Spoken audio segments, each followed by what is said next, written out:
squirrel. All right, take bless.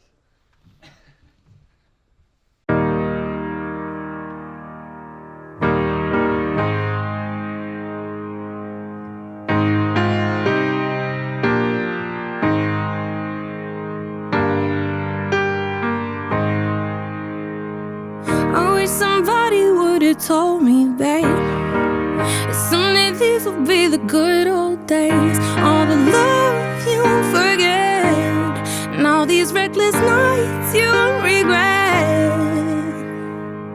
Someday soon your whole life's gonna change.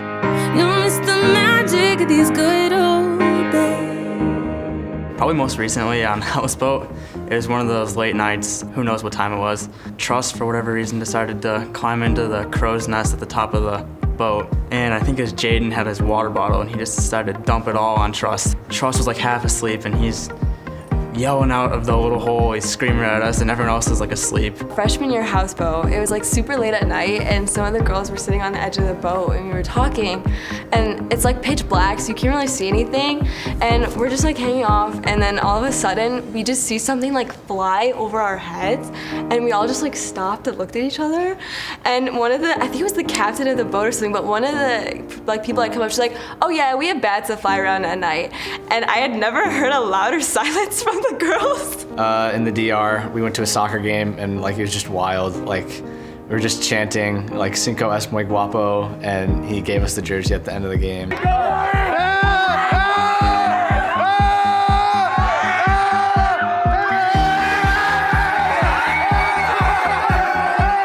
And then we stole it from Lily Malnar because she wanted to give it back.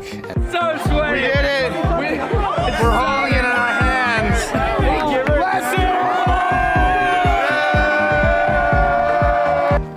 Definitely freshman year, Paulie's was one of my favorite times. Fight night almost every night, and we had this one night, we had Trussell versus Connor Robbins. And Trussell like sidewind punches Connor like in the gut and like swears on his life he never did it. I'm out here grinding. Did we ever like punish him for that? The small groups in the DR in the mornings were just so funny. We'd sleep like 2-3 hours a night at the DR and we'd go up to the roof to have, you know, small groups. We'd all sit in circles in chairs. And this one specific time we were with Blake, and so we're all sitting there just kind of staring at the ground, dead tired, and Blake's like, so guys, what do you think about like this passage or whatever? And we all just like keep staring at the ground. Blake's just staring at the ground now, and we just sit there in silence for a solid 15 minutes, just like dead tired. In the DR, we had these great times every night. The guys did, all right? The bathrooms did not have very good drainage, let's just say that, okay? So the first night that we were there, the showers started leaking out. It was just like this big waterfall in the middle of the bathroom. And for some reason, everyone just started slip and sliding down the floor, and it was hilarious. Every single night from that night on, we did a slip and slide. And there was the next morning, someone left their underwear in there. Someone or Isaac? It was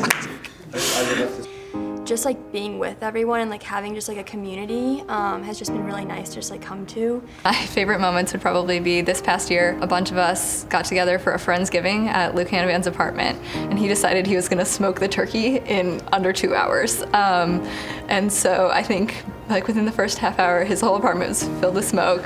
We had to go stand on the balcony in the freezing cold because we could barely breathe in his apartment. I think only half of us actually tried the turkey, probably better for those of us that didn't. It was raw. One of my favorites was definitely lip sync this year.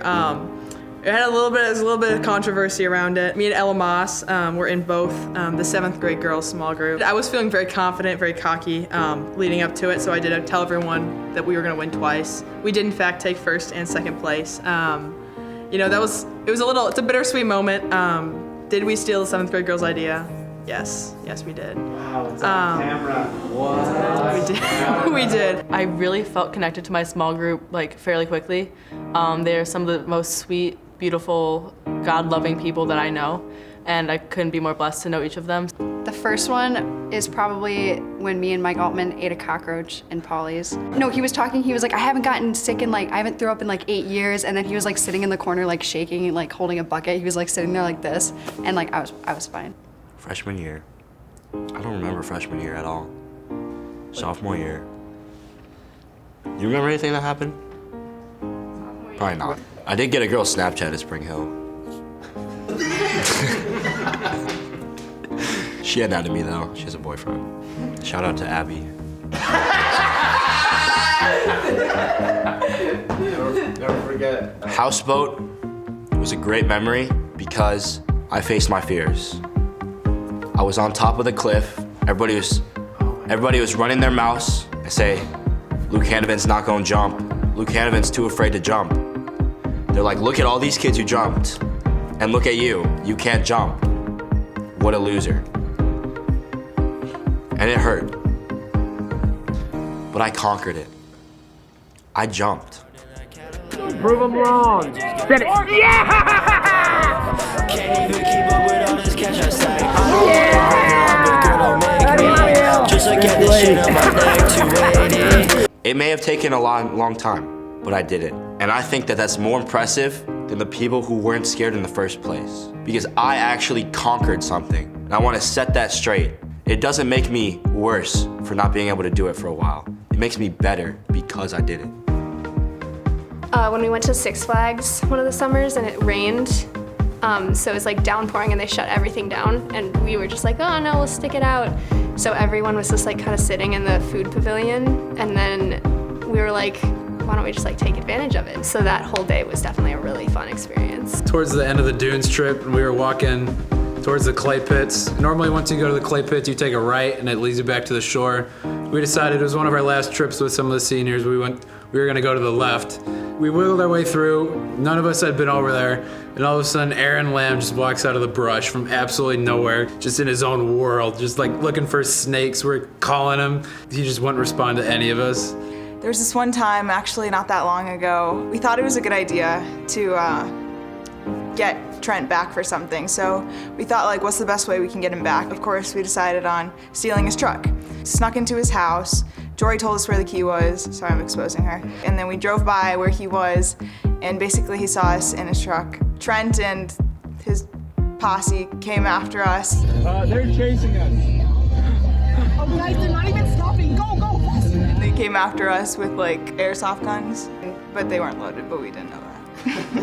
It's just the bus ride back from the houseboat trip. Andrew Sudo just has a list of like the worst jokes you have ever heard, and he's just rattling them off over and over again. He's got the entire bus just like crying laughing.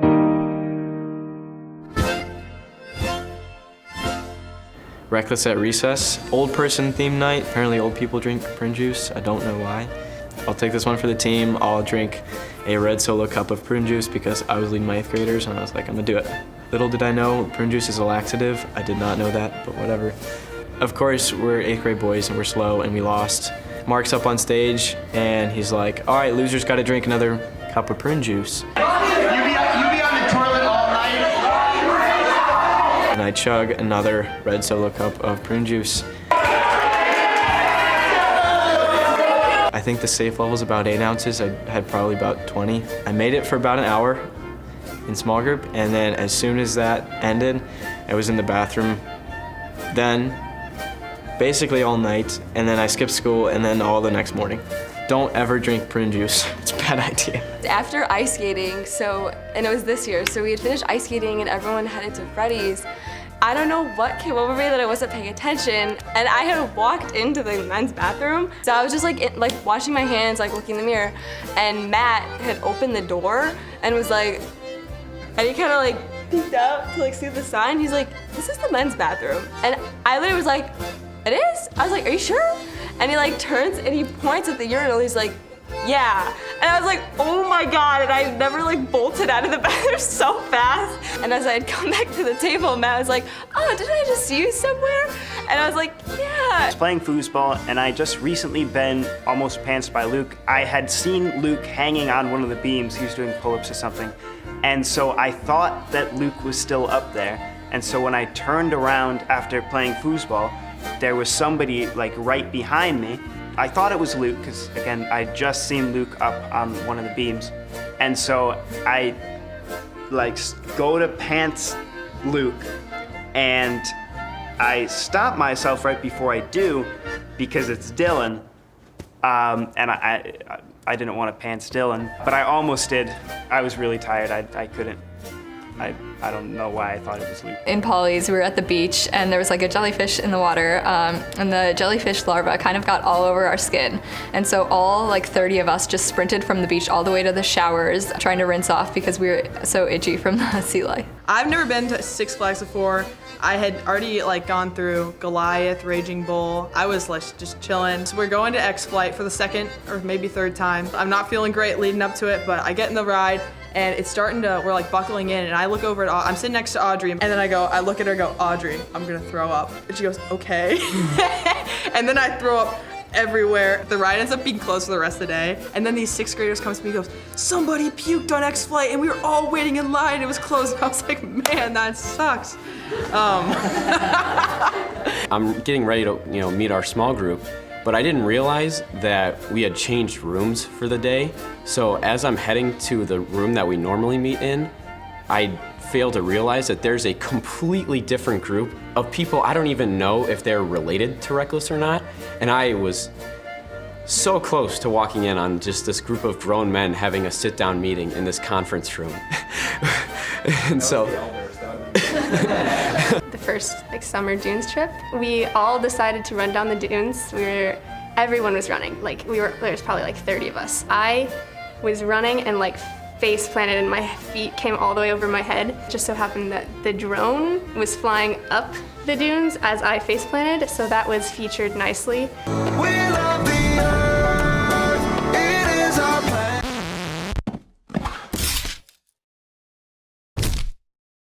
It was a red envelope project on the Sunday morning. Pulled up to church a little late, got there just in time for worship. Probably midway through the third song, and I was starting to get super dizzy from not eating breakfast. I ended up blacking out, I passed out, I fell on Dylan Ock, so my bad, Dylan. They had to call an ambulance. They carted me out down the aisle, middle of church. Keep in mind it's dead silent. It was rough. We've had such bad lip syncs in the past. We were trying to reference a TV show that no one had seen. So it wasn't funny because no one got it. Everyone was like, what the heck? And so we started with that, and then we went into a TikTok dance, which is already really cringy. And I can't watch the video, it's so bad. So I think it made it all the more sweet to win this year. Graham on houseboat. We were sitting on top of the houseboat. Graham's like, oh, I gotta go to the bathroom. He walks down to the bathroom. He's down there for 20 minutes. He walks up, his face is bright red, he's dripping sweat. Man, it's like a rainforest in there with this Alabama accent. It was hilarious. Some of those first small groups, he would drop some pretty southern quotes. He would just say oh, sweet Moses. Butter my biscuits and slap me. Butter my biscuits and slap me. Us living in the north, all of us were like, wait, what are you saying, Graham? Sorry. And then he's just screaming. I didn't sound like that. You hit a squirrel! I didn't mean to! It's just being Jack's sister. Everyone's always talking to me about Jack. They're like, Jack's so hot. It's just weird. And I was talking to Bridget, and I'm like, have you ever had a crush on Jack? Because literally everybody seems to have. And she goes, no, I wouldn't have a crush on Jack. That's so basic.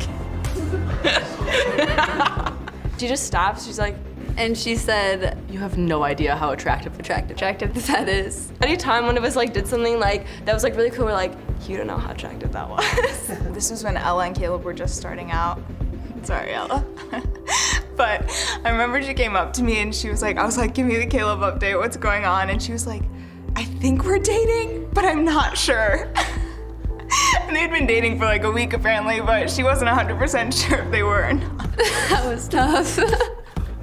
I think Luke is a good modern philosopher. He's real Socrates of our time.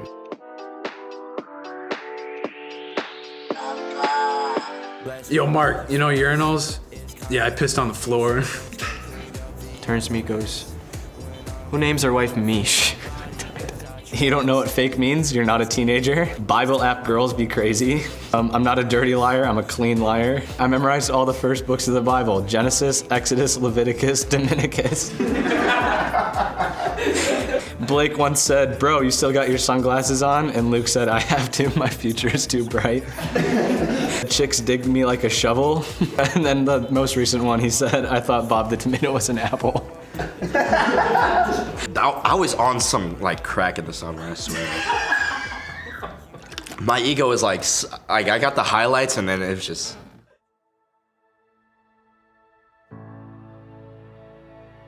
I just want to say something to my freshman self. I would tell freshman me, definitely create experiences in your younger years that you will forever remember. Focus more on the thing that you love. Don't spread yourself so thin. Spend more time at Reckless. The things that we do is so much fun, and I really enjoyed that, and I wish I was able to do that from a younger time. Say yes and don't follow the crowd of people. Don't be afraid to just like be yourself. Not everything is gonna go my way, and that's okay. You're doing great. Yeah, that's it. I think that you are gonna become one of the brightest, special, handsome people ever, but you're kind of a spaz, and haircut's not it. Be more outgoing, be respectful to your elders, and 3 hours later. don't fumble the bag. Just to be honest in small group, because they are like now some of my closest friends, and I wish I would have been honest sooner. Of all the people you can trust, these are the most trustworthy people. To be open in small group, it wasn't until I actually like opened up and was vulnerable in those situations that like the relationships I have grown so much. These people are actually here to support you and love you, and I wish I had given them the chance to earlier. Be honest with your small group as early as you can, because that just builds relationships faster. Don't lie in small group. It's stupid. It's not a flex to have nobody know anything about you. Truly, like, don't care what other people think about you. Just stop worrying about what other people think of you. Just put yourself out there. I think for me it was easier to kind of not branch out and try and form like new relationships. Once I did start to branch out and start to like just open myself up, I like found just incredible relationships that I like won't be able to find anywhere else. I would probably say just to be more confident in yourself and just to advocate for yourself more. I was still often to the sidelines of things. I was fine just kind of like just watching things from a distance, but like I at the same time really yearned, I really wanted to actually get involved in the things I was always seeing, but I just kind of wouldn't really, I guess, push my own personality out to the front. I was just kind of watching what things happen. And it kind of took me a few years to be able to fully like become like who I am now and be comfortable with myself. The things that probably got in the way from me truly doing that was just insecurity about like, will people think I'm funny if I say this? Will people think I'm cool if I do this, I go along with this? Also how I wanted to present myself to other people is like, is this the image that I want to be giving out for people? And I guess it took me a while to really fully become who I think I am now. I just wish I had joined Reckless earlier. Be here as much as possible. I would drop everything and go for Reckless. I would definitely join Reckless sooner. Joining a youth group like sooner than my senior year. It was just nice having a community outside of school. Reckless has been one of the most amazing experiences of my entire life. Try to get as much experience with these people as I can. You won't regret it if you get involved. The more you do, the better. You'll have fun, you'll come closer to God, you'll get closer to your friends.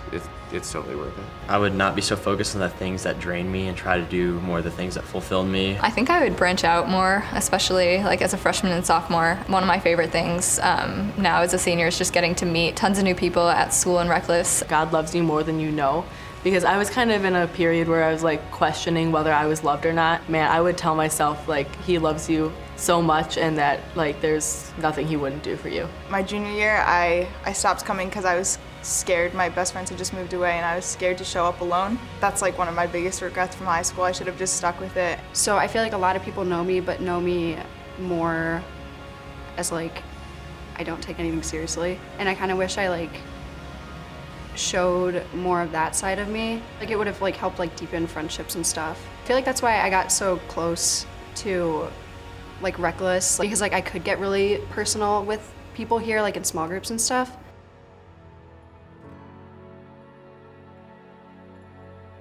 The Dominican Republic, we would go to different like sites and stuff. Just anywhere we went, we would travel in like these like stick shift vans that were like super bouncy and had like shock systems. It's like laughing along and dancing in the car. It was awesome, and like connecting with people that you don't normally sit next to in a car. We did church in the DR at one of the Spanish-speaking churches. We sang the same songs that we sing here like every Sunday. It's just awesome being across the world worshiping the same God, singing the same songs, but in a different language. Yeah, so this worship night is my first time like playing guitar in front of like a lot of people. Just like hearing everyone singing like so loud. I think there's probably 100 people in the room.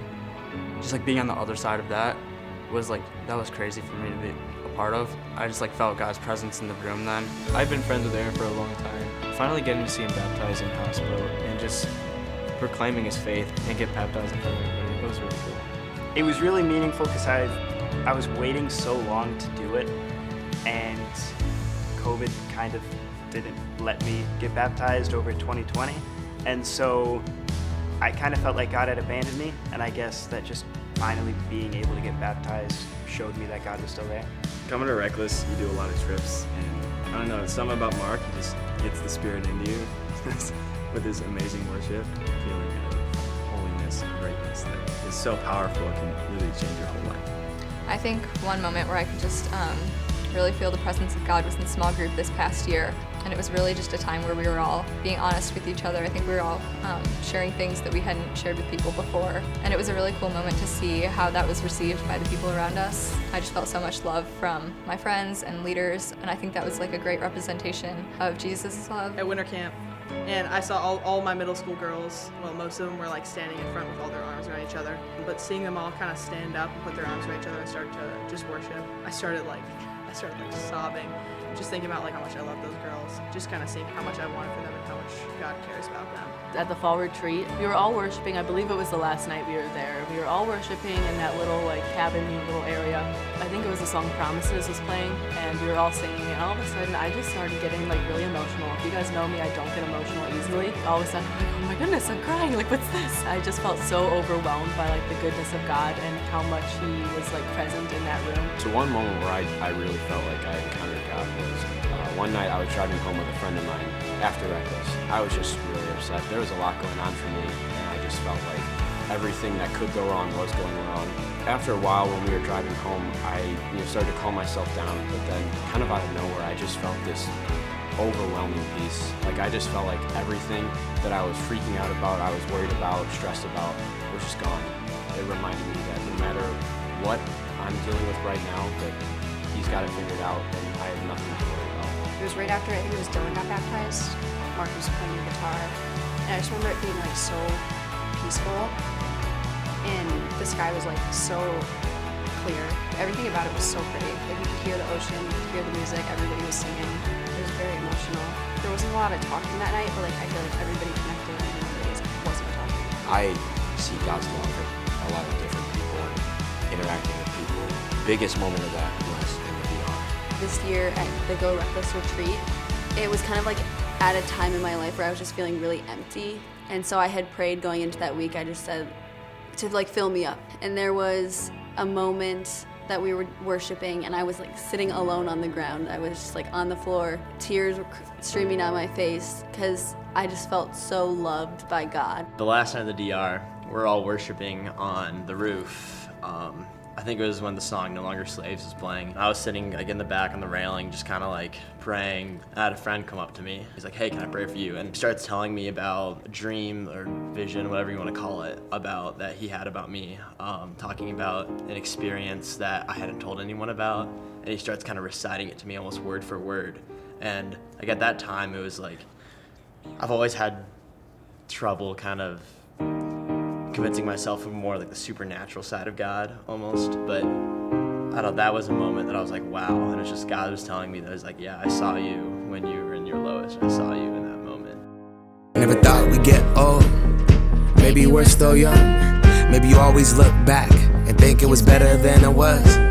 Maybe these are the moments, maybe I've been missing what it's about. Been scared of the future, thinking about the past while missing out on now. We've come so far, I guess I'm proud, and I ain't worried about the wrinkles around my smile. I got some scars, I've been around, I felt some pain, I've seen some things, but I'm here now. Those good old days. You don't know what you got till it goes, till it's gone.